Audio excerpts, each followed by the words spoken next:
Good morning students, कैसे हैं आप सभी। हिस्ट्री ऑनलाइन क्लासेस में आपका स्वागत है।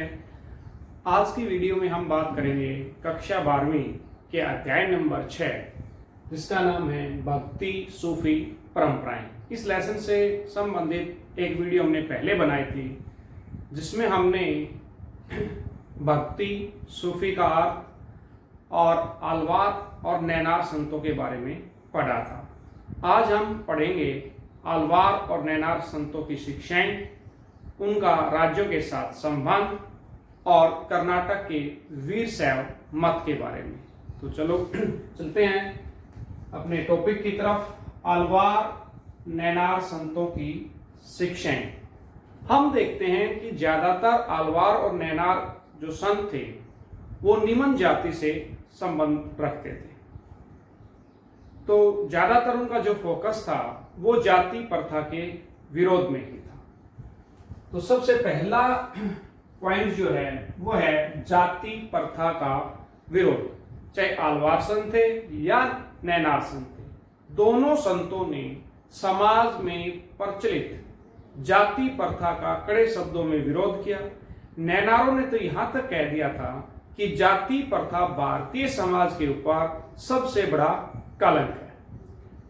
इन लोगों का मानना था कि कोई भी व्यक्ति जाति पाति के आधार पर छोटा या बड़ा नहीं है। इसी कारण आलवार और नैनार संतों के जो दरबार थे वो सभी जातियों के लिए खुले हुए थे। यहां हम एक बात और भी देखते हैं कि आलवार और नैनार संतों ने इस बात का भी विरोध किया कि यह धारणा प्रचलित थी कि ब्राह्मणों के बिना मोक्ष की प्राप्ति नहीं हो सकती। तो इस बात का भी दोनों संतों ने विरोध किया।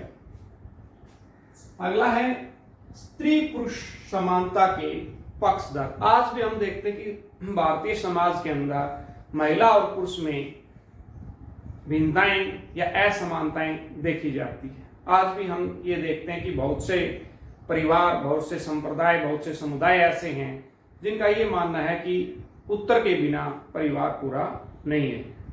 लेकिन उस समय आलवार और नैनार संतों ने इस बात पर विशेष जोर दिया कि महिलाएं और पुरुष दोनों समान हैं, उनके अंदर किसी प्रकार की असमानता नहीं, यानी उनके जो अधिकार है वो एक समान है, उनको समान अधिकार मिलने चाहिए, चाहे वो शिक्षा से संबंधित है या संपत्ति से है या फिर हम कहें कि भक्ति में है। और इसीलिए हम देखते हैं कि हमने दो प्रमुख महिला संतों के बारे में भी पढ़ा था।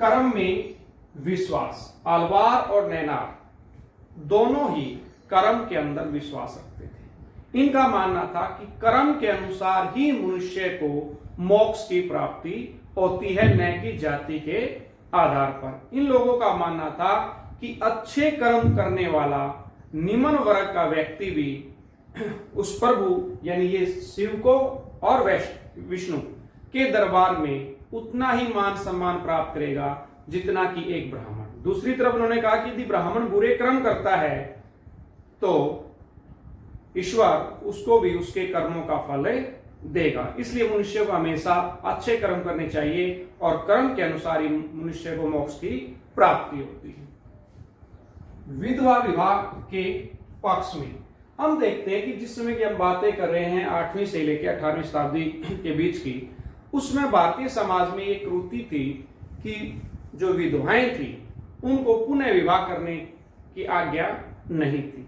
लेकिन दोनों ही संतों ने इस बात पर विशेष जोर दिया कि जो विधवाएं हैं उनको पुनः विवाह करने की आज्ञा मिलनी चाहिए। बाल विवाह के विरुद्ध। उस समय भारतीय समाज में बाल विवाह की प्रथा भी प्रचलित थी। बहुत ही छोटी उम्र में लड़कियों की शादी कर दी जाती थी, जिसके कारण हम कहें कि वो छोटी उम्र में विधवा भी हो जाती थी, जिसके कारण पूरा जीवन उन्हें एक विधवा के रूप में व्यतीत करना पड़ता था। इसीलिए विधवा विवाह के पक्ष में थे। और दूसरा इन्होंने कहा कि छोटी उम्र में या बाल विवाह बंद होना चाहिए, इसका भी इन्होंने पुरजोर विरोध किया। ये तो थी आलवार और नैनार संतों की शिक्षाएं। अब हम बात करते हैं आलवार और नैनारों के राज्यों के साथ क्या संबंध है। हम देखते हैं कि आलवार और नैनार दोनों संत जो थे वो आम जनता में काफी प्रसिद्ध थी। खासकर हम देखें कि वहां वे लाल कृषक थे। ये कृषक जो थे वो इन दोनों संतों को बड़ा ही मान और सम्मान देते थे और ज्यादातर जो लोग थे वो कृषक थे।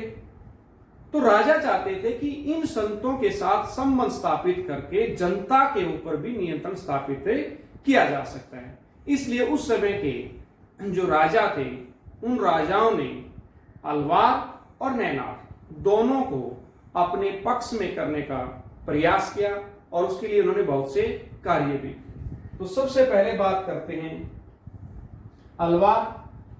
अलवार संतों को पल्लव और चालुक्य शासकों ने अपना समर्थन दिया और इसीलिए हम देखते हैं कि इन्होंने वैष्णव मत को ग्रहण कर लिया, यानी विष्णु की उपासना करनी शुरू कर दी। और हमने बताया था कि अलवार दक्षिण भारत के अंदर वे संत जो वैष्णव मत या हम कहें कि विष्णु के उपासक थे उन्हें अलवार के नाम से जाना जाता है। हम देखते हैं कि पल्लव वंश के शासक सिंह विष्णु ने महाबलीपुरम में आदिवरा के मंदिर का निर्माण करवाया। इसी प्रकार नरसिंह वर्मन द्वितीय द्वारा कांची में बैकुंठ पेरुमाल का मंदिर बनवाया गया। इसी तरह हम देखते हैं कि जो चालुक्य वंश के शासक थे उन्होंने भी बादामी में अनेक विष्णु मंदिरों का निर्माण किया। नैना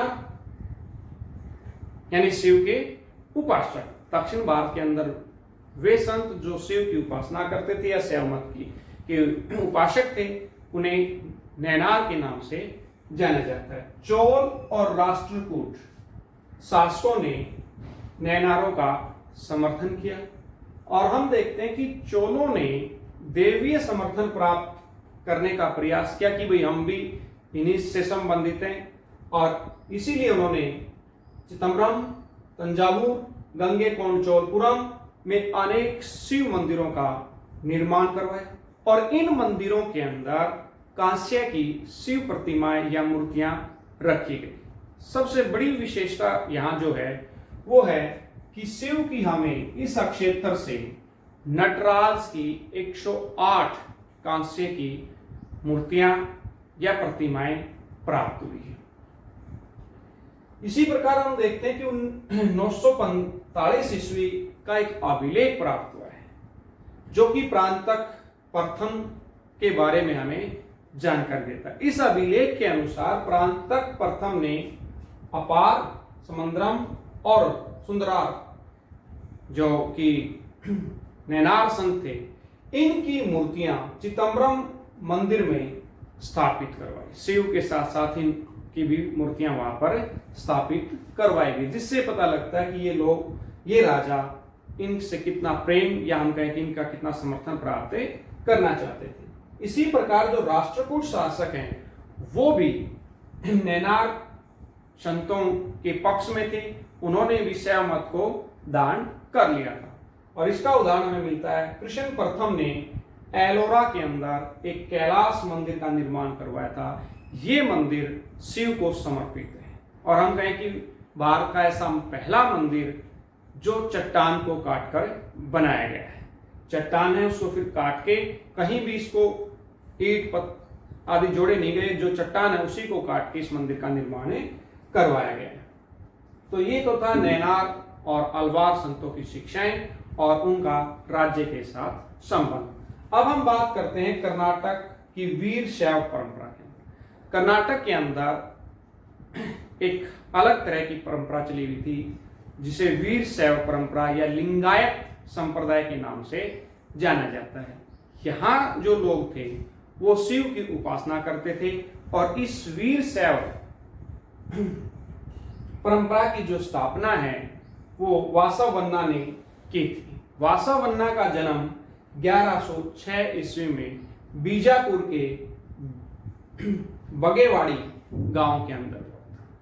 ये ब्राह्मण परिवार से संबंध रखते थे और इन्होंने कलचुरी शासक बिज्जल के दरबार में मंत्री के रूप में भी कार्य किया था। अब यहाँ दो चीज गौर करने वाली है। एक मंत्री है, मंत्री है यानी सत्ता का इनके साथ पूरा हाथ है दूसरा, मंत्री होने के नाते पैसों की इनके पास कोई कमी नहीं है। और किसी भी चीज को का प्रचार और प्रसार करने में दो चीजें सबसे महत्वपूर्ण हैं। एक, आपका प्रशासन की तरफ से सहयोग, और दूसरा, आपके पास पर्याप्त मात्रा में धन होना चाहिए। और हम देखते हैं कि वासवन्ना के पास ये दोनों ही चीजें थी, और इसी के आधार पर इन्होंने अपने संप्रदाय का प्रचार और प्रसार किया। ये जो लोग थे, ये शिव की मूर्ति के उपासना न करके शिव की लिंग के रूप में उपासना करते थे। जैसा कि आज भी हम देखते हैं कि शिव की दोनों रूपों में पूजा हम करते हैं, मूर्ति के रूप में भी और शिवलिंग के रूप में भी। जैसा कि आप पीछे आपने देखा हुआ शिवरात्रि का जो व्रत था, उसमें आपने देखा होगा कि जो जलाभिषेक हुआ, जहां हम जल चढ़ाते हैं, तो वहां एक लिंग रखा हुआ जिसके ऊपर जल चढ़ाया जाता है। तो ये जो लोग थे शिव की लिंग के रूप में पूजा करते थे, और इसी के कारण इन्हें लिंगायत के नाम से भी जाना जाता है।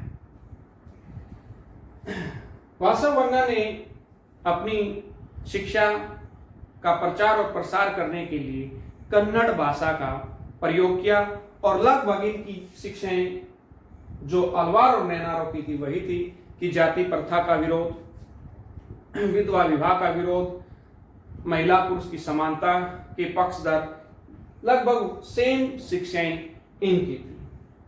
हम देखते हैं कि जो वीरशैव या लिंगायत संप्रदाय के जो लोग थे, वो आगे जाके दो भागों में बढ़ जाते हैं। वो कौन से?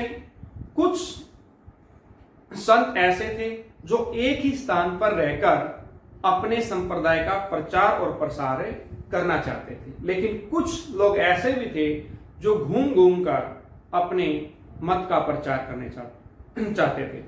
ऐसे यायावर भिक्षुओं को जंगम के नाम से जाना जाता है। तो ये प्रश्न भी कई बार पूछ लिया जाता है कि जंगम से आपका क्या अभिप्राय है। तो इसमें आप सीधा सा आपका जवाब होगा, वीर शैव परंपरा या लिंगायत संप्रदाय के वे संत जो घूम घूम कर अपने मत का प्रचार करते थे, उन्हें जंगम के नाम से जाना जाता था।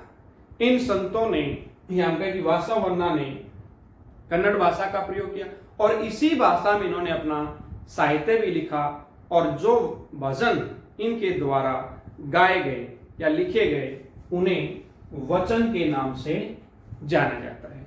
तो ये आज का हमारा टॉपिक था, जिसमें अलवार और नैनारों के राज्य से संबंध, उनकी शिक्षाएं और वीर शैव परंपरा या लिंगायत संप्रदाय। उम्मीद करता हूं कि आज के टॉपिक आपको समझ में आए होंगे।